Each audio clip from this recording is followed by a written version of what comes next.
I think the Canadian-Ukrainian community has punched above its weight, if anything, on a number of different fronts. First, in terms of funds raised, I don't know the exact numbers, but over the course of the past 12 months, if you go by the numbers from the Canada-Ukraine Foundation, of which I'm a member of the board, as well as the Ukrainian Canadian Congress, the Ukrainian community has raised at least somewhere in the vicinity of $3 million plus. That's not small change.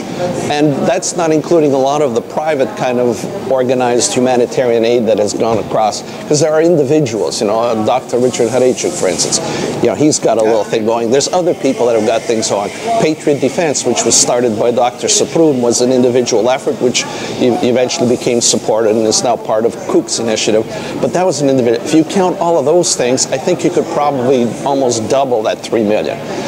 Not to count also the aid that's been provided by the Canadian government. And that aid has been stimulated by the fact that we have a very strong influence through the Ukrainian Canadian Congress on the current government in power. The Conservatives are very dedicated to the Ukrainian cause. And as you know, Stephen Harper has been a leader in terms of stimulating his compatriots in the States, in NATO, in Europe, at providing more and more support. Now, we can argue that, you know, Canada should have stronger sanctions, it could have done more, whatever. But Canada has provided a leadership role and has, you know, twisted arms and twisted elbows of, you know, the States, the NATO, its NATO allies, etc., to the point where they have to react. So you underestimate the importance of that kind of leadership that Canada, the Canadian government has shown, which has been stimulated by the fact that we have very good relationships and very good influence on the current cabinet and the current government in power. You know, there's been some ups and downs, there's been some disagreements between Harper and, you know, Paul Grod, but by and large, we have a very, very strong relationship, even on a personal level. Like in Oshawa, I'm the head of the Cook branch in Oshawa. We have a very good relationship with the two local MPs who happen to be conservatives, Colin, Carrie, and Erin.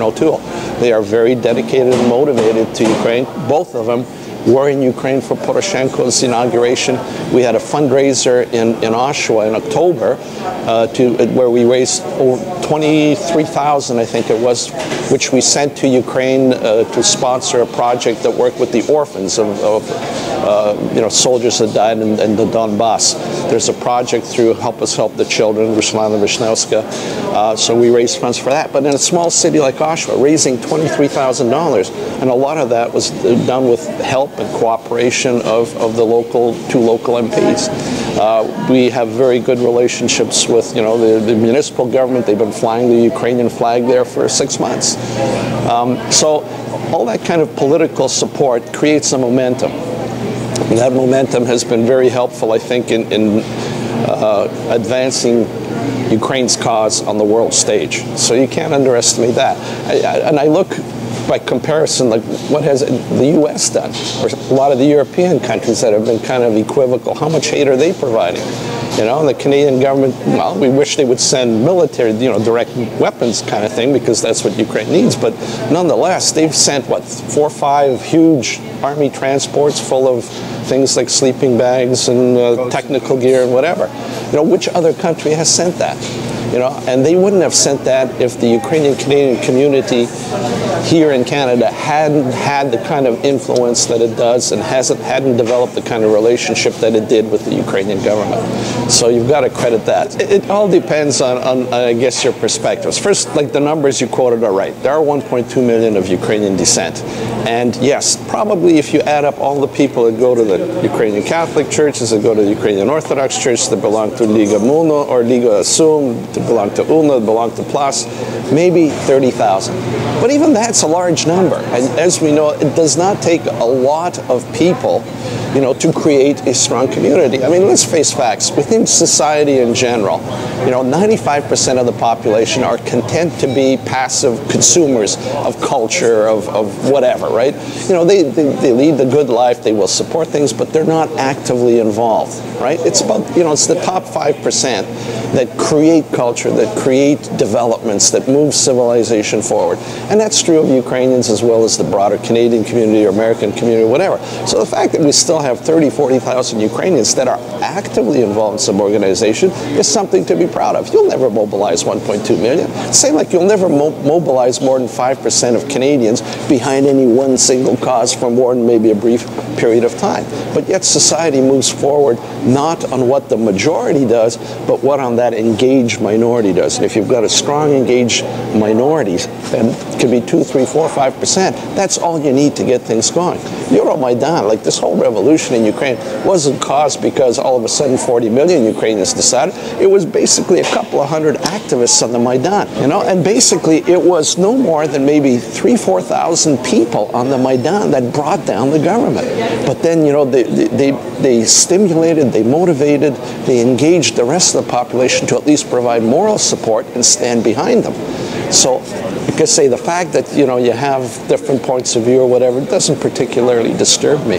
And this whole thing about, you know, Ukrainians in Canada have always had this kind of almost conspiratorial perspective. And this kind of goes back to the, you know, the political divisions of, you know, previous to the First World, the Melniki-Banderivsky split, you know, the Orthodox Catholic split. We've always had reasons to split ourselves among various factions. But what counts is that on major issues, you know, if we can be unified on major issues, then we do have that cell, that force, that authority. Like what's happening in Ukraine has basically unified everybody. Everybody's behind helping Ukraine, right? Same like in Ukraine, that's what got the Maidan going.